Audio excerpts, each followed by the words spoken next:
लड़ रहे थे और ऐसा स्थिति पैदा किया था राजा सुहेलदेव राजभर जी ने। बताया था विदेशी आक्रांता को, अगर नानपारा के मैदान में तुम आ गए हो तो यहां से तुमको सुहेलदेव राजभर वापस नहीं जाने देगा और जाने देगा। तो यहां से सिर्फ यह संदेश जाएगा विदेश में कि जिसने पूरे देश को लूटने का कार्य किया था, जिस विदेशी आक्रांता से पूरे देश के राजा हार गए थे, जिस विदेशी आक्रांता से पूरे देश के राजा परास्त हो गए थे, जिस विदेशी आक्रांता ने पूरे देश के प्रसिद्ध मंदिरों को तोड़ दिया था, जिस विदेशी आक्रांता ने इस देश के राजाओं को गुलाम बना लिया था, ऐसे विदेशी आक्रांता को धूल चटाने का कार्य किसी ने किया था तो चक्रवर्ती सम्राट राष्ट्रपति राजभर महाराजा सुहेलदेव राजभर जी थे। इतिहासकारों को बाध्य होकर लिखना पड़ा कि जब भी इस देश में किसी सूरवीर का इतिहास लिखा जाएगा, जब भी किसी सूरवीर की किताब लिखी जाएगी, जब तक उस किताब में राजा सुहेलदेव राजभर जी का नाम नहीं आएगा तब तक वो पूर्ण इतिहास नहीं कहा जा सकता है। साथियों, इतना बड़ा पराक्रम राजा सुहेलदेव राजभर ने कर दिखाया था। और आपको बताऊं, राजा सुहेलदेव राजभर जी एक ऐसे वीर योद्धा थे, एक ऐसे वीर योद्धा थे जिनके साम्राज्य में, जिनके राज्य में जो नियम चलते थे और जिस नियम से वो अपने राज्य को चलाने का कार्य किया करते थे, राजा सुहेलदेव राजभर की वीरता को देखते हुए, उनके राज्य की कुशलता को देखते हुए और उनके राज्य संचालन की कुशलता को देखते हुए पूरे दुनिया के लोगों ने राजा सुहेलदेव राजभर जी के नियम को स्वीकार किया था, जिस प्रकार से कुशलता के साथ अपने राज्य को चलाने का कार्य करते। इसीलिए कहा जाता है इतिहास में कि नागवंशी क्षत्रिय राजभर जो उस समय प्रतापी हुआ करते थे, इनका इतिहास में दर्ज है कि जब राजा सुहेलदेव राजभर और विदेशी आक्रांता के मध्य युद्ध हुआ था, उस युद्ध के बाद लगभग 300 साल तक कोई भी विदेशी आक्रांता भारत की तरफ आंख उठाकर नहीं देख पाया था। क्यों नहीं देख पाया था इस देश की तरफ? इसलिए कि राजा सुहेलदेव राजभर के घनघोर महायुद्ध के बाद पूरे दुनिया में संदेश गया कि अन्य देश की तरफ देख लेना, लेकिन भारत की तरफ अगर देखोगे तो भारत में एक योद्धा रहता है, राजा सुहेलदेव राजभर। इस धरती पर भारत में एक जाति पाई जाती है, राजभर, जिसको उस समय भर राजभर कहा जाता था, नागवंशी क्षत्रिय राजभर कहा जाता था।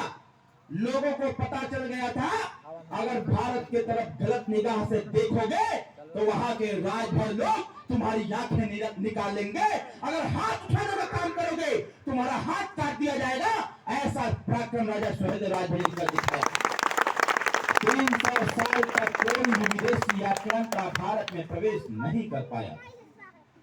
मजबूर होकर के अंग्रेजों को भी लिखना पड़ा कि इस देश पर वही शासन कर पाएगा जो राजभर जाति को अपने साथ रखेगा, वही शासन कर पाएगा।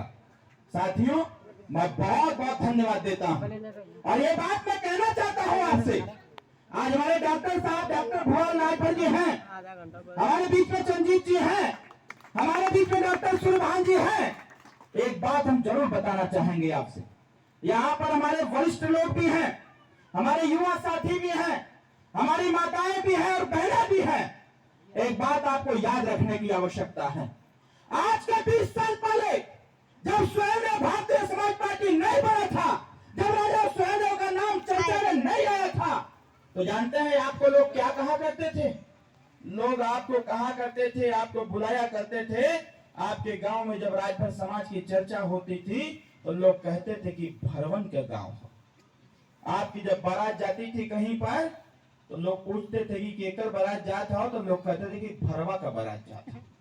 साथियों, हम लोगों ने पार्टी बनाने से पहले एक संकल्प लिया, अगर इस देश में बाबू साहब हो सकता है, यादव जी हो सकता है, पंडित जी हो सकता है, चमार साहब हो सकता है, गुप्ता जी हो सकता है, वर्मा जी हो सकता है, कुशवाहा जी हो सकता है, तो राजभर जी भी होना चाहिए, राजभर साहब भी होना चाहिए। जिसका इतना गौरव इतिहास, जिसने इस देश की माता और बहनों की लुट रही संस्कृति और सभ्यता को बचाने का प्रयास किया, जिसने इस देश के हिंदुत्व को स्थापित करने का प्रयास किया, जिसने इस देश में सोमनाथ मंदिर को पुनः बनाने का प्रयास किया, जिसने इस देश के अयोध्या मंदिर को बचाने का प्रयास किया, ऐसे जाति को कहा जाता है भरवा। मैं धन्यवाद देता हूं माननीय श्री ओम प्रकाश राजभर जी को।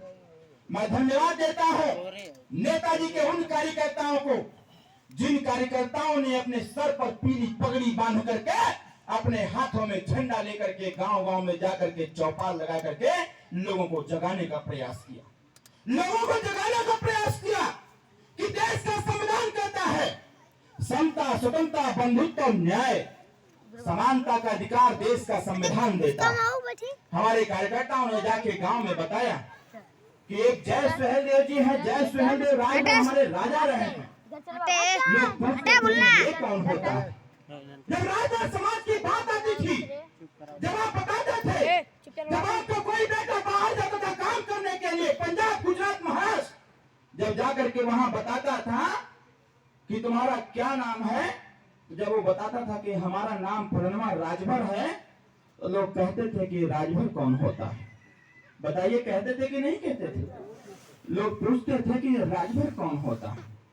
और जब चालाक लोगों के द्वारा बताया जाता था कि ये राजभर वही जाति है जो रात को चोरी करने का कार्य करती है। हमारे दादाजी बैठे हैं, मैं इसको सिद्ध करता हूं। आज के 15 से 20 साल पहले जब किसी भी गांव में चोरी, डकैती, छिनैती होती थी, तो दरोगा जी की गाड़ी किसी अन्य जगह पर न जाकर के उनकी गाड़ी सीधे राजभर बस्ती में आती थी, 5 लड़कों को गाड़ी पर लादती थी और थाने में ले जाकर के 20 लाठी मार करके उसके खिलाफ मुकदमा लिखवा करके उसको जेल घुसवा दिया करते थे। साथियों, पार्टी बनाने के बाद नेताजी ने कहा, अगर इस देश में राजभर समाज रहता है, अगर इस देश में राजभर समाज की जनसंख्या है, अगर इस देश में राजभर समाज का इतिहास को बताता है, इस देश में हिंदुत्व को हमने स्थापित किया, इस देश के लुटे हुए सोमनाथ मंदिर को स्थापित करने का किया, तो राजभर राजा सुहेलदेव राजभर जी ने किया। इस देश में